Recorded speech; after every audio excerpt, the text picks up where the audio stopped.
Hi everybody, it's Gina and I'm back again with another video. If you've been on this channel for a bit, you'll notice I talk about different topics. I talk about lupus, I talk about herbal medicine, I talk about different things that might be growing in my garden at a particular time. And I talk about chronic illness in general because I have different illnesses that I battle with on a daily basis, lupus being one of them. But today I want to talk about something I've never really talked about before, and not too many people know that I go through this. It is connected with the lupus, but we're not sure whether this is one of those things that existed before the lupus, because it's been going on for a while, and doctors suspect that I might have had lupus for quite a while before they actually diagnosed me with it. But what I'm going to talk about today, I also had this for quite a while before um, doctors finally confirmed what was going on. And that's the issue of SVTs, supraventricular tachycardia. They're also looking for atrial fib. They suspect that. So I guess it's been a while since I've had this implantation that I'm going to talk about. This coming April will be a year, but I figure this is February, it's heart month. So let me just go ahead and talk about it in February rather than waiting until my 1 year anniversary. So, on that note, about, wow, I want to say about 10 years ago, I was at home sitting in my backyard watching my kids enjoying themselves in the pool. And a few hours went by, and I noticed that a few hours went by, and I actually woke up. And I had no clue what happened in between those few hours because I had actually fallen asleep, and I fell asleep sitting up in a chair, which I never do. So after talking to my kids, they were just inside having fun, and they said they just figured I was a little tired, so they let me sleep. Well, I realized at that point that something was wrong, that was just not normal for me to fall asleep sitting up in a chair. So I headed off to the emergency room. And after a few hours, they determined that I had a heart problem. I thought, ooh, wow. So I was sent off to a cardiologist, and it was determined that I had some form of arrhythmia. And later on, it was diagnosed as SVT, or supraventricular tachycardia. And now they're also trying to figure out if there's atrial fib occurring and a few other things. So skip ahead a few years, and I keep complaining about this particular feeling that I keep getting in my chest. And I'm hooked up with one of those Holter monitors from time to time. And one night I woke up and I am searching in my room because I am convinced that there is a rattlesnake in my room because I keep hearing this rattling. And never did find the rattlesnake, thank goodness. But I went off to my doctor, I think it was the very next day actually, and had the Holter monitor taken off to be read. And my doctor looked at me, he said, well, after I told him the story about the rattlesnake, he looked at me and said, well, I think I found a rattlesnake. And he went on to explain that the heart monitor that I wore at the time detected a heart rate at 248 beats a minute. And my doctor said he was kind of surprised that I was still alive because at 248 beats a minute, I should have gone into cardiac arrest. But I was still here. So after he read that, he determined the first course of treatment was going to be some form of medication, some form of medication. Now that they've figured out exactly what was going on, I was put on one tablet, which was digoxin at the time, and the digoxin actually nearly killed me. But it turned out it wasn't really the digoxin; it was digoxin that interfered with the lupus medication that I was taking, and it put me near cardiac arrest after I collapsed in an herbal store one morning, and I ended up in the emergency room. near cardiac arrest. And at that point, I was taken off digoxin and I was tried with another medication. Skip ahead a few years. And the medication is just not working. These episodes are occurring more frequently. So my cardiologist said, okay, we're going to try a new method. There's a device that's fairly new, and we're going to try it on you to see if we can really determine exactly what is going on with your heart. So he went on to explain that this was called a loop recorder. And it was a little device, probably the size, it's not quite as big as a flash drive, that's implanted in your chest, and you're monitored using various methods, and I'm going to explain those in a minute. So the appointment was set up, and the device was implanted, and I will show you a few pictures later on. But basically, it's implanted in your chest, and there are several ways of transmitting data. One is using a device that looks very much like a phone, and another one is a very small handheld device for when I feel the episodes. And then that information is sent off to the hospital or the cardiologist's office, wherever the machine is set up for the transmission to go to. So the morning of the surgery, and what I'm going to do is there should be another video that I'm going to show you that follows the steps of all of the way that the procedure is done. It just so happened with me on that morning that my veins refused to cooperate.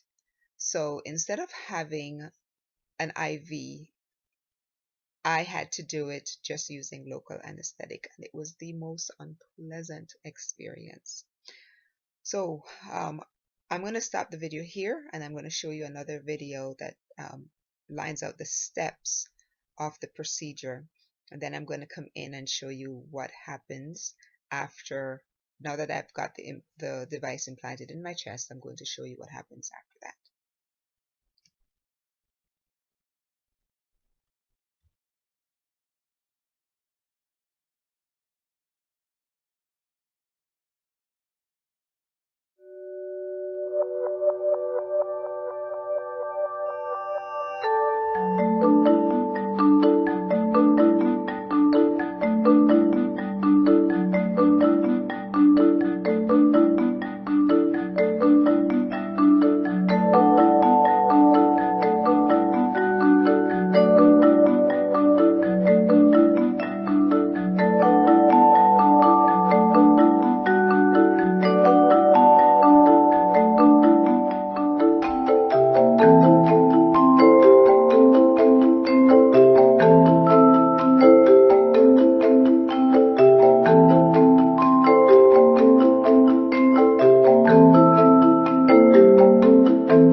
All right, so you've managed to see the implantation video or the procedure, what takes place. That particular morning when I went in for mine, of course, you were not allowed to eat or drink anything for quite a while leading up to the procedure. So my veins refused to cooperate. So the initial IV or sedation through the IV that I was supposed to receive, I couldn't receive that because they could not get an IV started due to my veins. They just refused to cooperate that particular morning. So I'm lying there on the operating table and I looked at my cardiologist and I said, let's just do this. And I opted to have just local anesthetic, but like I said before, it was very unpleasant.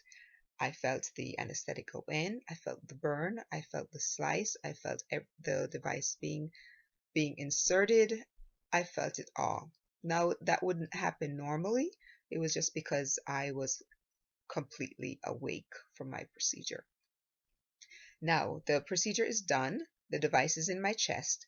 I am sent home a few hours later with a box. Now, in the box is a device that looks like this. This is the actual device, and I'm going to explain what that is in a minute. I'm also sent home with this particular device, and I'll explain what that is. So, what happens if I have an episode? The whole idea of having a loop recorder, which is what this is called, is that whenever I feel an episode, I use this particular device, which is an event recorder, which marks when the particular episode takes place. I also have the option of sending quite a bit of data using this particular device that I showed you before that looks like a telephone. And there are times when my cardiologist may call me and said, I need you to do a transmission. Can you do that right now so that we can see what's going on? And there are also times when my cardiologist calls me and says, what has been happening with you? We are noticing so many episodes on the data over here because I'm actually hooked up to the cardiologist's office close to the hospital. So they're able to monitor me 24 hours a day, 7 days a week, which is what this particular device does. Now, let me demonstrate what's going on because there's actually, as I'm sitting here, I can actually feel activity. So this would be a good time to show you what is going on or how to use this, how I use this device.